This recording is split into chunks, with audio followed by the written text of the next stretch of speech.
5 sudden deaths due to fentanyl poisoning has more people talking about carrying naloxone. But how often is it actually used to reverse an overdose? A brutal internal affairs investigation into a candidate for sheriff. Her colleagues say she deceived them and she deceived you with something she said on Next. Tonight, we'll meet a Coloradan who's dead. My credit reports went down the tubes. My credit cards were all canceled. You can't get a credit card when you're dead. Trying to bring George Horrigan back to life. And chefs serve up your Friday good news with a side of sauciness. I was told to make the bean sexy. Can a bee be sexy? You know what? I believe so. We'll keep it clean. This is a family show. This is Next. Coloradans who are willing are being encouraged to carry Narcan, Naloxone, which can reduce a drug overdose, whether it's a stranger in a public place, a friend at a party, or a teenager in your own home. There's also a push now to study how often lives are saved this way. Here's Anusha Roy. For more than a decade in Colorado, I am the state's largest syringe access program. Lisa Rayville and her staff have been using naloxone. My staff and I have recognized and responded to about 25 overdoses in and around our agency, 6 last year. 3 were driven to us because they were so afraid to go to the hospital. It is so scary, right? But you're losing somebody right in front of you, and what's so great is you have the tool that all of a sudden color comes back, they start breathing again, and they're alive. They've also trained thousands to do the same. Over 5,000 people have been trained how to recognize and respond to people who use drugs, and 3,057 lives saved by people who use drugs, for people who use drugs. In that same time, there was also a push for more family, friends, and strangers to carry naloxone. Long enough, we should know if the push is working. It's really kind of hard to get people to kind of understand that this should be around. But it's Dr. Rob Valek said there's a patchwork of data from first responders and healthcare workers. But what isn't as clear is what's happening to the folks too scared to call 911 for help. So he created an app called Opie Rescue to connect people to treatment and resources. He's also collecting data on how often people use naloxone. The app was downloaded around 5,600 times in the last 2 years. You know to call 911. And EMS gets there very quickly, they typically do, then that's great. Yeah. And that's like, but we thought that was most of what was happening. In fact, that's about 1/3 of what's happening. The other 2/3 on the app are reporting using naloxone among friends or loved ones, or as Dr. Valek saw, on strangers at the grocery store. Someone else was down on the ground and couldn't tell, is this a heart attack? Did someone have a seizure or whatever? And someone said, get naloxone. I'm going to run to my car and I'll beat the EMS because they're going to be here in 3 minutes. I can get to my car in 30 seconds, and I'm running to my car. By the time I came back, someone else had it.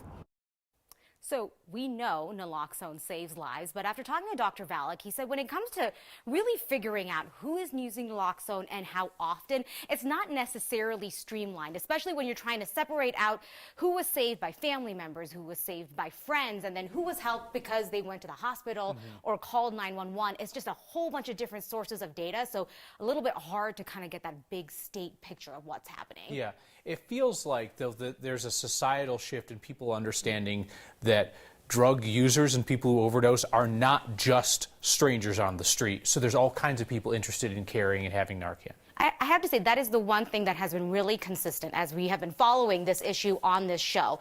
Lisa was saying that, you know, over the years, Colorado has expanded protections for people to use naloxone. You can now get it from the pharmacy. So before all of that, she was getting calls from business owners. She was getting calls from moms saying, I am worried about my child. I have people overdosing in my business bathroom and I don't know where to get naloxone from. And she said over the years, she's seen this shift and she's getting fewer of those calls because people are figuring out there are other easier ways to get this into their business or into their homes. Prescription not necessary at any pharmacy in Colorado. All right, Anusha, thank you.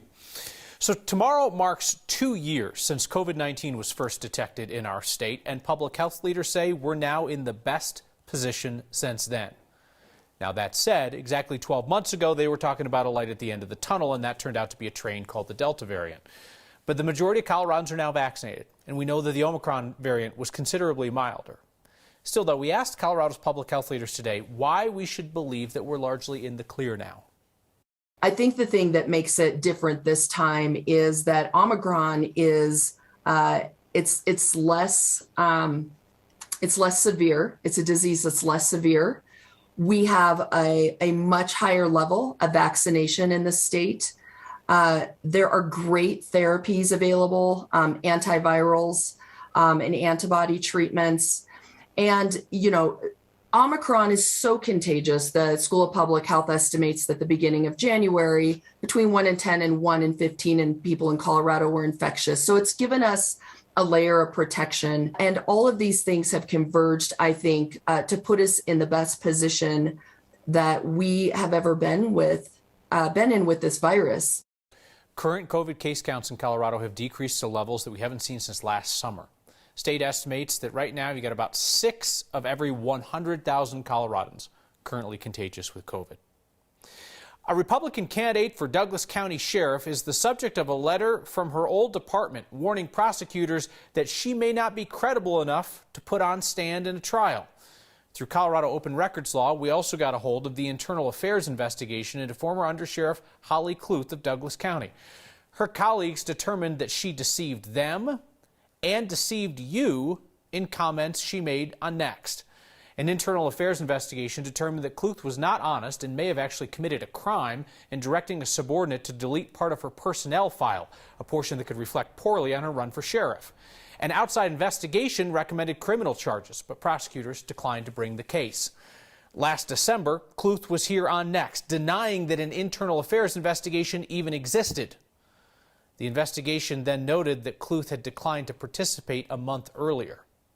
A letter from the sheriff's office to prosecutors puts them on notice about her credibility problems, and that letter legally requires them to disclose the credibility issue to defense teams at trial. Kluth's spokesman said she's staying in the race for the Republican nomination for sheriff and that she denies all of the allegations against her. Death can be difficult to comprehend, especially when you're the one who's dead. A Coloradan who has been informed that he's deceased asked our Marshal Zellinger for help convincing everyone he's alive. Flags. They're a symbolic part of a military burial. For this Vietnam vet, Dear Mrs. Horrigan, please accept the condolence of the loss of George Horrigan, the loss of George B. Horrigan. is not yet ready for his final flag. Well, my name's George. Last name is Horrigan. In April, George's wife Marjorie passed away. You know, when you lose your wife or your spouse, it's something that don't go away to start with. I mean, you remember that for the rest of your life. The love of your life, you've lost them. He has a memorial for her at his home in Hugo, 2 hours east of Denver. Then he got a bit of a memorial in the mail. At the time of my wife's passing, I was declared dead by Social Security. Our records incorrectly showed him being deceased. However, we have since found that he is alive. Well, I am calling you guys because I've been through every loop I can to try to find out how I can fix being dead. As you can see, George is very alive. Just not on paper. No more money from Social Security, no money from my disability, and then my Medicare ceased. It's not that he hasn't tried saying he's a vet who's not dead yet. It's just that no one seems to believe him. They told me I was trying to commit fraud. When I'd call, they'd say, you're trying to commit fraud. When he visited a Social Security office in person, he had to sign an affidavit swearing he was telling the truth about being, well, about being not dead. I hereby certify that I am alive and well and living at, and my address again. George is not ready to wave a white flag and give up. Life is too short. I'm too old to go back in the military to earn my military benefits. And I'm too old to go back to work and do my 40 years retirement at my past company. Man, my life has been turned upside down. I was able to connect George with help from Republican Congressman Ken Buck's office. He represents Hugo. That process to resurrect George on paper started today. Apparently, Kyle, this happens more frequently than you or I might expect because it sounds like there are certain forms to fill out and people who know how to handle this with those certain forms. I understand mistakes happen. it's infuriating that you can't make one or two calls after you lose a spouse and get this fixed, that it takes calling the nice news guy to then call the congressman and run it up the tree. Right, it shouldn't take that. I mean, you'd think going to the Social Security office and being like, here I am, and instead of saying, no, you're trying to fraudulently use someone else's Social Security number, someone might have thought, maybe it's really his and we got that error somewhere. Well, we will have George on this program as much as necessary to prove that he's alive until he's brought back. All right. Thank you, Marshall. Because we got a little old convoy, goes the song, and it appears that a little old convoy is what has become of Colorado's Freedom Convoy, that anti-vaccine mandate truckers group that left Colorado yesterday. They got a big send-off from Colorado's Republican candidates for governor and Congress as they headed cross-country to Washington to protest the mandates that have largely already been dropped. The Salina Journal newspaper in Kansas reports that when the Colorado convoy reached their city for its first overnight stop, there were all of 6 semi-trucks remaining. Organizers of the convoy did not respond to my request for comment. Imitation is the sincerest form of flattery, so I hope that Tom Green is flattered that I have ripped off his sense of humor, and I bet that the San Miguel Sheriff's Office is pretty proud to get a nod from NASA. NASA shared this photo from Mars on its Instagram page yesterday with the caption, "Large boulders the size of small boulders." How many of you remember that? The classic line from the San Miguel Sheriff's Office 2 years ago, famously warning the world of a large boulder the size of a small boulder, completely blocking eastbound of Highway 145. Proof that great lines never die. Overnight low temperatures are going to be in the single digits in the San Luis Valley next week. The home heating funds that you've been raising since Wednesday are already going out to Coloradans in the valley who need help buying propane and wood for stoves. You've raised $45,000 in just 2 days' time, and that's money that's been put to work immediately to keep families warm. You know the San Luis Valley has brutally cold winters and a sizable population of people who struggle to pay their heating costs. If you scan that QR code on your screen or text the word thanks to 303-871-1491, I'll send you that link to join me in donating to the nonprofit La Puente. They're now calling people back who had reached out to them asking for these heating funds, which ran out a couple of weeks ago. Any donations that are not needed to heat homes this winter will be set aside to help Coloradans heat their homes next winter. Beautifying the ordinary and creating a scavenger hunt in the process. Signs of new beginnings at the site of the Marshall Fire. And this week's Friday Good News goes where no Friday Good News has gone before. A bean cook-off. We want to show all the dynamic ways of cooking beans and making them sexy. Are sexy legumes allowed on television? And we'll find out together. Next.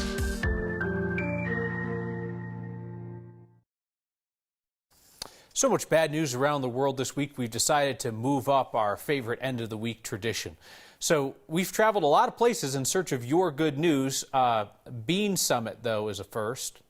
Chefs from the Colorado Hispanic Chefs Association shared their good news with all of us while they worked on a cooking competition at MSU.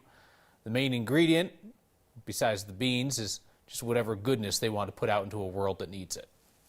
Ladies and gentlemen, boys and girls, welcome to the main event of the evening, brought to you by the Colorado Bean Summit. We want to show all the dynamic ways of cooking beans and making them sexy. Oh, un poquito de salsa. This is too much. Okay, I have some great news. They're actually going to plate for 5 judges. My good news is in December, my sister gave birth to triplets. I have some good news. All of our chefs are very prideful of what they do. My good news is that spring is coming for us chefs. We love spring, and also Friday night off. And I have a lot of news. Everyone here is excited to win. My good news is I work at Chop Chop on Colfax, and we make specials every week. I was told to make the beans sexy, and I didn't feel that hot beans were sexy. I would say my good news is that I get to share Peruvian food with Denver today, which is very exciting to me, and share one of my grandpa's favorite dishes. So that's my good news for the day. Good news is my good friend, the executive chef of the Bayota restaurant, is nominated for the James Beard Emerging Chef. I'm pretty sure he's going to win. My good news is, guys, that I've been 5 months at Shanahan's as the executive chef, bringing the Latino flavor and spice. Good luck, guys. As an immigrant myself, I am so excited to bring awareness to beans grown in Colorado. My good news is being part of this amazing event, this beans and food. The winner of this competition, Chef Carolina.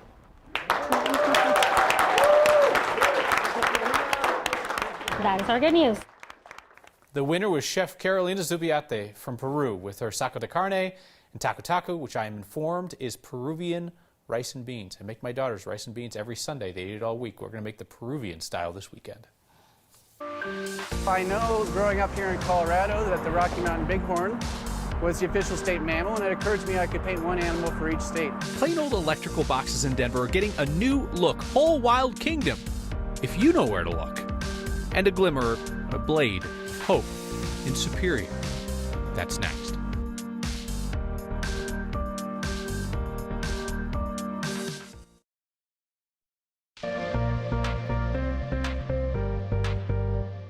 Well, here comes another bout of winter weather. Rain to snow overnight, especially north of town. I think Fort Collins, Greeley could get a couple of wet inches out of this by the time you wake up Saturday morning. And then that light, wet snow continues through much of your day on Saturday. It'll start with some rain, but that heavy snow works its way on in. A burst of snow possible right around dusk tomorrow morning. And as I mentioned, especially north of town. Then we redevelop that snow again Saturday night. So tonight, temperatures drop back into the low 30s. It's mainly cloudy. Then we get a couple of rounds of snow with the potential for up to 2 feet worth of snow in the mountains. Here in Denver, 3 to 6 inches for us. And then that 7-day forecast, it stays chilly throughout much of next week. Animals from across America are being spotted in southeast Denver. They're on the sides of electrical boxes. What started out as an art competition 2 years ago. We met the man behind the project. Generally, people shout out the car doors that they love my stuff. Some of my personal favorites are the bighorn sheep. We've got the New York American beaver, which is a real favorite.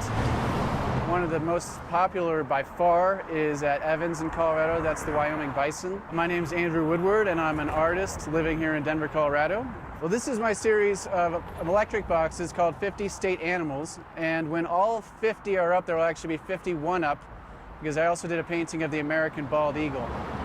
This is all in southeast Denver, so I've been really fortunate to work with Kendra Black's office here in Denver, and they provided me most of the money for the materials of this project. Coming up, I've got animals like the Kansas tiger-barred salamander, which is the official amphibian of Kansas. I know growing up here in Colorado that the Rocky Mountain bighorn was the official state mammal, and it occurred to me I could paint one animal for each state. Say stay tuned on Hamden especially, because we've got probably another 10 to 15 boxes that'll be on that area. And it will totally change the neighborhood. So, you know, we try to make next a reflection of the small things that make up most of life, where even a blade of grass can be significant. When Linda saw grass regrowing in the Marshall Fire burn scar this week, she stopped to take a photo, seeing it as a symbol of hope and resilience. We're sharing it with you for the same reason. A couple of you had one very smart question about Narcan and overdoses. We'll answer it in your feedback next. Tom Fitch and Gary Malloy wrote in with the very same question tonight. What happens if you give Narcan, Naloxone, to somebody who doesn't need it, who's not overdosing? Healthline says Narcan won't have any effect on somebody who doesn't need it. It's safe to give somebody Narcan if you think they may have overdosed on opioids but aren't sure. And Dr. Vluck, who is in Anusha's story, told us the exact same thing. He even said that he had it used on him to make sure that that was true. He said there was no effect.